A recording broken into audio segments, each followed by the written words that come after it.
Good evening. ఈ video students గురించి.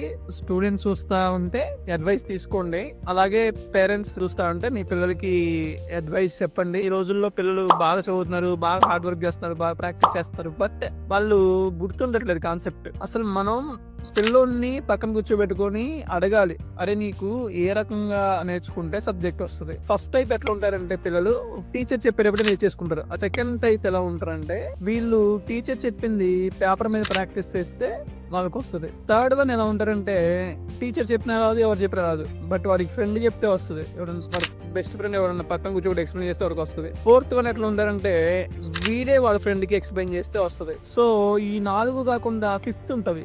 నాకు తెలిసి ఫిఫ్త్ వన్ ప్రతి ఒక్కళ్ళకి కూడా అప్లికబుల్ అవుతుంది. మీరు ఏం చేస్తారంటే ప్రతి పేరెంట్స్ ఇంటి దగ్గర ఒక బోర్డు పెట్టుకోండి. బాబునో పాపనో స్టూడెంట్ ఏదైతే ఉన్నారో వాళ్ళని ఒక టీచర్ లాగా యాక్ట్ చేస్తూ కాన్సెప్ట్ ఎక్స్ప్లెయిన్ చేయమండి ఆ బోర్డు మీద. ఒకసారి ప్రతి పేరెంట్ కూడా ఈ విషయం ఆలోచించి ఈ అడ్వైస్ తీసుకొని మీ పిల్లల్లో మార్పు తీసుకురండి. ఈ ఫిఫ్త్ వన్ ఏదైతే ఉందో ఏది బోర్డు మీద ఎక్స్ప్లెయిన్ చేసే విధానం అనేది పిల్లోడు అది లైఫ్ లాంగ్ వాడు గుర్తుండిపోద్ది. ఒకసారి ట్రై చేసి చూడండి. ట్రై చేసి యూజ్ అయితే కనుక నా ఛానల్ సబ్స్క్రైబ్ చేయండి. మరి థ్యాంక్ యూ.